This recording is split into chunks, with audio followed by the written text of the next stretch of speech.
Jeremy Geller, Associate Provost for International and Experiential Learning. And I'm terrified that one of us is going to end up wearing my coffee here. So what do? We do study abroad administration, and we will also, and you'll notice the shift in verb tenses, from an actual to more of an intentional,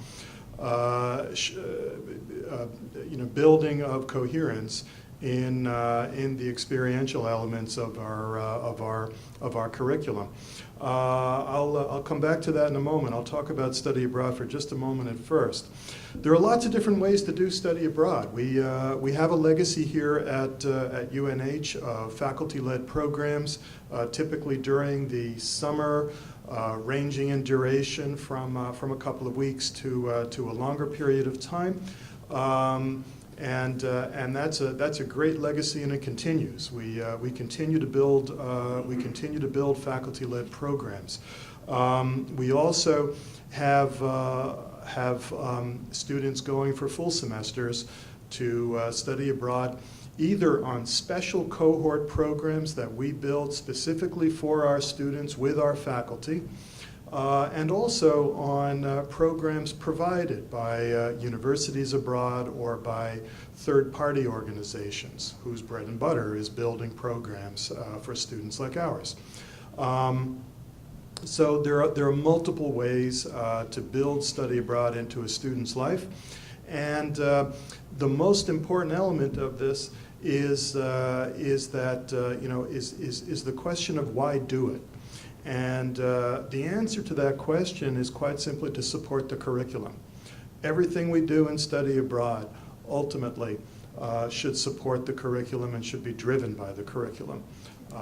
When faculty come forward and say, I've got this great idea, I want to hear about the course, I want to hear about where it fits in your departmental curriculum, where it fits in your school, and how it will complement all of that. In a perfect world, we'd stop using the word complement, and we'd say, because complement implies what? It implies it's added on. And we'd say, how does this fit right into the curriculum of your program?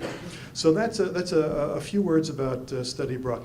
Sometimes, by the way, for a student, it won't cost any more to study abroad than it would to be on campus. And it depends really on the circumstances of their aid package. It depends on the nature of their program. So it's not if students are concerned about the cost, there are ways of working with it. Okay. We are in the process, and this is a broad we. There are several people at the table who are part of this we.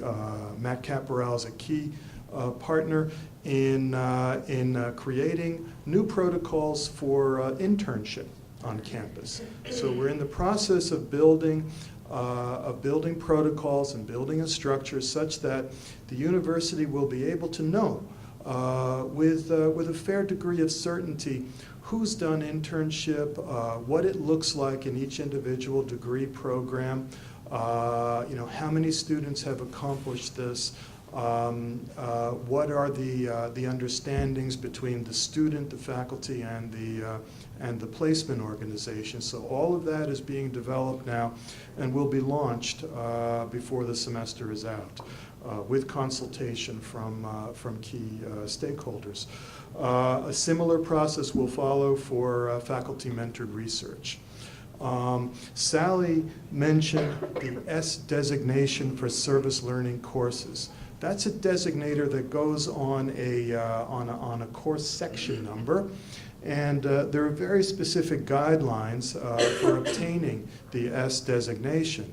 But by a show of hands, how many of you know that there's an R designation for research, a W designation for internship, and an I designation for international? That's what I thought. Okay, so these exist. It was the work of the registrar's office, and I would guess Christie, within the past couple of years, who created those other designators. And it's up to you. If you have a student doing an independent study, which is actually research that you're mentoring, or is actually internship, you can add that R or W designator to the student's section number. It makes it easier for us to search those data, and it makes it and it's beneficial to the student in terms of their degree progress.